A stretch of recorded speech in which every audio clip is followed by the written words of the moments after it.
Halo semuanya. Kembali lagi di Ruang Ngobrol. Yes. Film Predator kelima. 1, 2, 3, 4. Oh iya betul 5. Ya, karena versus Alien sama yang Requiem nggak dihitung kan, gitu. Nah, Tapi ini judulnya kebalikannya Predator. Ada Predator, ada Prey. Gitu. Siapakah yang menjadi Prey? Siapa yang menjadi Predator? Nah, itu dia. konsep yang menarik sebenarnya Iya, diusung di film ini. Iya, jadi ini kenapa aku sama Jojo karena selain takut horor, Daris tuh nggak suka film-film yang gore. Iya. Nah, ya. Dan aku secara personal itu memang punya banyak kenangan dengan film Predator. Maksudnya itu buatku pribadi itu film bonding dengan bapak di rumah. Oke. Gitu. Jadi besok ini ya intermezzo sedikit, misalnya pada waktu sekolah besok ada ujian nasional, malam ada Predator. Nonton dulu. Belajar nanti. Oh, belajar dulu kan. Oh, iya. Kan di Kalimantan jam 10 Rayang, tapi jam tidurnya jadi nggak jam tidur anak sekolahan. Gitu. Jadi lumayan penggemar Predator lah, walaupun sempat ya dikecewakan oleh beberapa film Predator sebelumnya, terutama The Predator. Nah, kali ini kembali dipuaskan dengan film Prey. Ya. Kan Predator tahun 87, Predator tahun 2, 90, Predator 2, terus 2010 itu Predators, terus 2000 The Predator. Tahu 2000 berapa nggak tahu. Iya. Ini yang Terus terakhir. Nah, aku dari SD emang nonton Predatornya Arnold. Betul. Dan itu suka sekali dengan film itu. Iya. Mas Bagas nonton itu SD rilis, aku SD bajakannya. Beda. Gitu. Terus Predator 2 Danny Glover kalau nggak salah yang main, yang aktor kulit hitam itu. Nggak suka, padahal settingnya di New York, nggak di hutan lagi kayak film pertama, tapi nggak tahu, feelingnya tuh nggak kayak Arnold gitu loh. Kan actionnya kerasa kalau Arnold, kalau yang Danny Glover nih kayaknya nggak. Nah, itu juga sih sebenarnya ya akhirnya aku bisa pahami mungkin. Kita sebelum ini guys, sebelum kita ngobrol di sini, Mas Bagas tuh pernah cerita sama aku. Mas Bagas tuh nggak suka film kedua. Aku suka. Ya, kebanyakan nggak suka film kedua. Iya, nah dan itu aku juga baru ketahui beberapa minggu terakhir lah kayak gitu. Nah, tapi setelah menonton film Prey, akhirnya aku paham apa yang Mas Bagas maksud soal ketidaksukaannya dia dengan film yang kedua. Jadi kalau kita bandingin Prey dengan Predator, film Prey itu dia balik ke akarnya lagi. Jadi film berburu diburu. Nah, di film kedua itu tuh jadi kesannya kayak ada predator datang. Dia tuh jadi cuma sekedar ngebunuh-bunuhin orang aja. Terus kemudian karakter predatornya tuh jadi fugitif kan? Jadi fugitif. Jadi buronan gitu. Jadi buronan. Tapi cuman kepolisian nggak tahu ini itu apa. Iya, gitu. betul. Nah, kalau di film pertama jelas tentang berburu dan diburu. Settingnya juga di hutan. Cocok sekali gitu. Di Prey ini juga seperti itu. Betul. Nah, yang menarik adalah memang setting waktunya di tahun 17-19 ya. Iya, karena kok di film itu kita udah ada penjelajah Perancis, udah masuk ke benua Amerika. Dan ini kan arahnya ke 30-an tahun kemudian sekitaran itu untuk kemerdekaan Amerika. Karena sekitaran itulah. Nah, menurutku teman-teman, aku pribadi, mungkin nanti Jojo bisa beda pendapat ya, nggak tahu juga. Tapi menurutku pribadi adalah Prey ini adalah film yang luar biasa bagus, tapi koridornya adalah memang film-film Predator. Iya. Franchise Predator. Apalagi yang sudah terkecewakan oleh Predators dan The Predator. Terutama The Predator. Sih.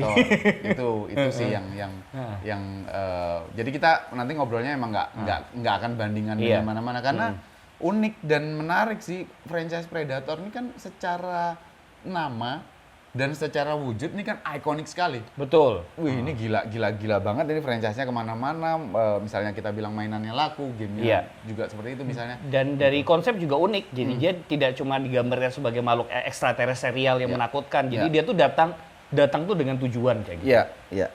Kan kelihatan sekali terutama di film Prey ini, bumi itu kan menjadi ajang pembuktian ya untuk ras mereka. Iya. Dan kan? Kalau kita tarik secara garis besar gambaran predator secara luas, ya bumi itu ya salah satu lahan olahraganya kaum predator. Iya, betul. Karena di film Predators dan film Alien vs Predator kita juga ngeliat mereka ini ternyata juga punya sporting ground di planet lain. Iya, betul. Nah, itu yang menjadi menarik dari trailernya sebelum film ini rilis.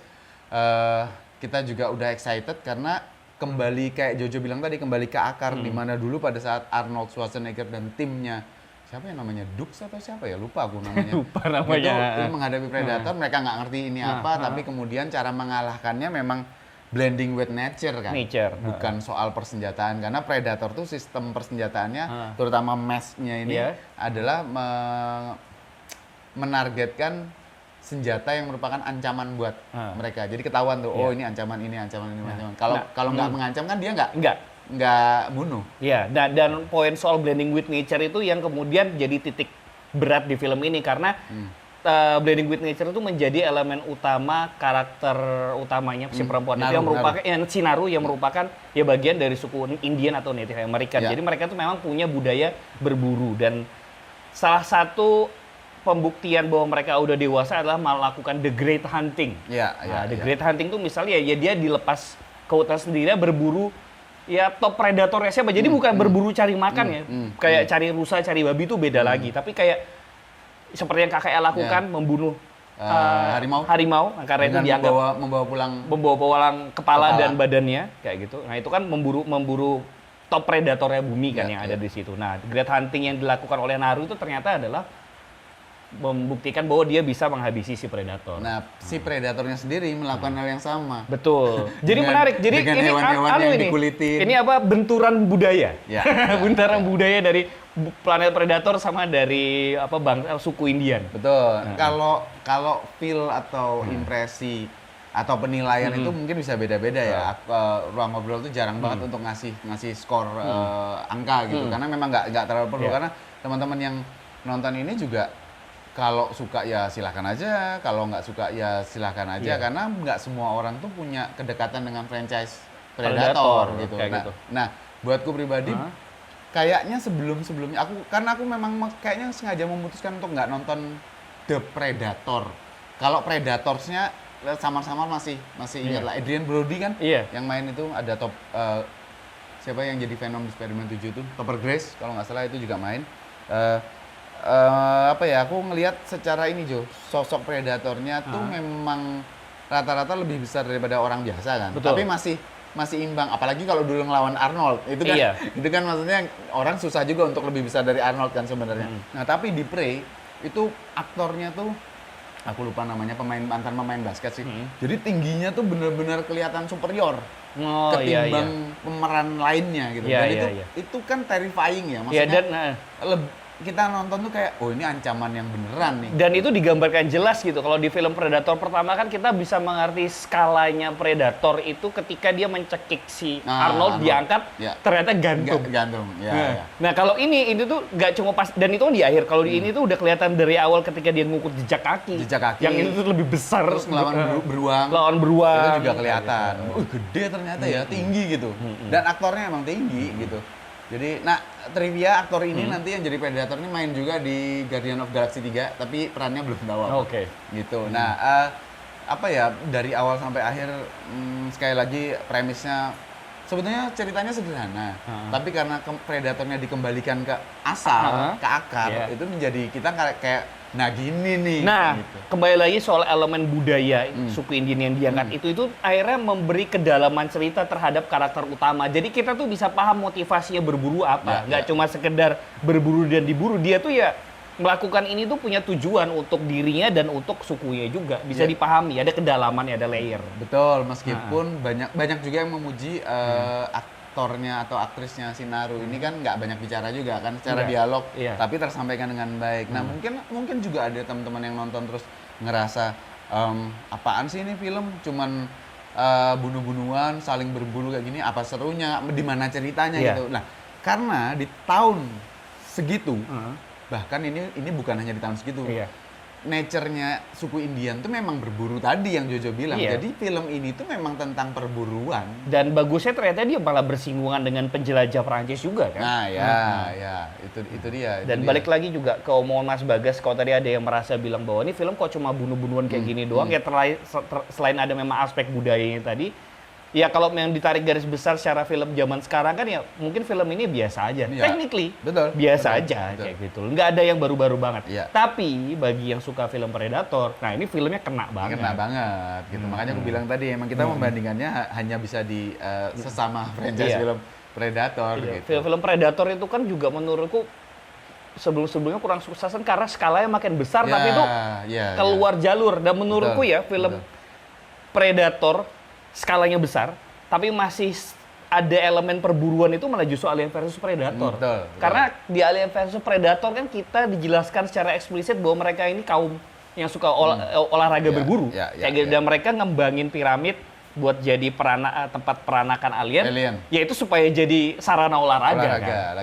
Lagi-lagi ke arah sana. Sekali lagi Alien dan Predator ini kan dua franchise yang gede banget. Secara ikon tuh gede banget gitu. Nah, balik lagi ke Prey, Jo, filmnya terasa sangat Jo, ibaratnya sederhana. Shot-shotnya bagus, tapi sederhana artinya film ini tuh memang bukan film yang hingar-bingar, bahkan shotnya aja bukan shot yang pakai drone kemana-mana gitu. Ini tuh film yang sangat shot-shotnya baik, shot wide ya malah. Ini wide dan kayak ini Chloe Zhao. Iya, aku mau bilang kayak Eternals. Ya, itu dia sama-sama. Cuma ini bedanya tidak ada cahaya matahari, ini semuanya gelap-gelap nggak gelap sih, ya berkabut. Ya karena sekali lagi di masanya masanya kayak gitu. Nah, ini jadi menarik. Jadi kayak film festival mungkin ya. Jadi kayak film-film lomba gitu. Jadi yang berekspektasi ini bakal kayak film usual Hollywood movie kayaknya enggak sih ya. Ini kayak apa ya? Ya untuk for now ya not that usual sih. Ya malah kayak ini, inget nggak Revenant-nya Leonardo DiCaprio? Iya kan? Oh iya, gitu. betul. Film Revenant yang menang Oscar 2017 atau 17 kelihatannya 17. Iya. Nah, itu mirip. Dari tone film rasanya mirip. Mirip. Dialog minim. Survival gitu. Jadi menyenangkan sih teman-teman untuk ditonton, dan konon katanya ini jadi nggak tahu ya, ini tayang di Hulu dan di Disney Plus. Yang jelas kan di Disney Plus. Aku nonton di Disney Plus. Tapi konon katanya ini menjadi film pembukaan di kanal atau di streamingnya Hulu yang secara pendapatan atau penonton itu gede sepanjang sejarah Hulu gitu. Kelihatannya sih seperti itu, karena ya sekali lagi penggemar Predator akan suka ini, dan mungkin kedepannya di beberapa waktu ke depan cosplayer akan mewujudkan Predator yang versi ini. Betul, karena Predatornya unik. Nah, dan pakai tengkorak ya? Iya, dan ngomong-ngomong desain Predator Mas, ini juga menurutku sedikit mengganjal tapi nggak masalah. Apa tuh? Kalau kita lihat timeline-nya Predator, Predator paling lama itu kan yang zaman dulu kala, yang zaman masih ada suku Maya yang mereka bikin piramid untuk ngembangin alien kan. Di situ di film Alien vs Predator, di situ kan kita ngeliat desainnya Predator kan udah Predator sekarang. Udah kayak modern. Tapi di tahun 1700-an ini nih malah kelihatannya lebih kuno. Dia nggak pakai laser, masih pakai dart yang bisa dikendalikan. Iya. Terus gitu. Itu tadi mesnya tengkorak. Masih ke tengkorak kayak gitu. Mulutnya lebih lebar. Nggak pakai armor. Gitu. Jadi emang senjatanya tuh yang melee semua. Iya. Jadi ya itu buatku pribadi itu ganjalan yang perisainya kayak ini, God of War. Ya perisainya kayak Kratos God of War. Itu. Nah, dan itu juga menurutku selain ganjalanku tadi, menurutku poin terbaik dari desain Predator ini adalah tameng. Kenapa? Karena kalau kita ngelihat tradisi Predator berkembang, tiap film itu selalu ada gadget baru. Kayak Batman. Betul. Kayak Batman. Nah, di film ini kenapa aku suka desainnya, walaupun dia mundur ke masa lalu, tapi dia tetap bisa ngasih ada yang baru. Ranjau kaki, terus ada yang... Kalau ranjau kaki itu yang punya penjelajah Prancis. Oh iya. Bukan, itu buat jebakan beruang. Enggak, bukan.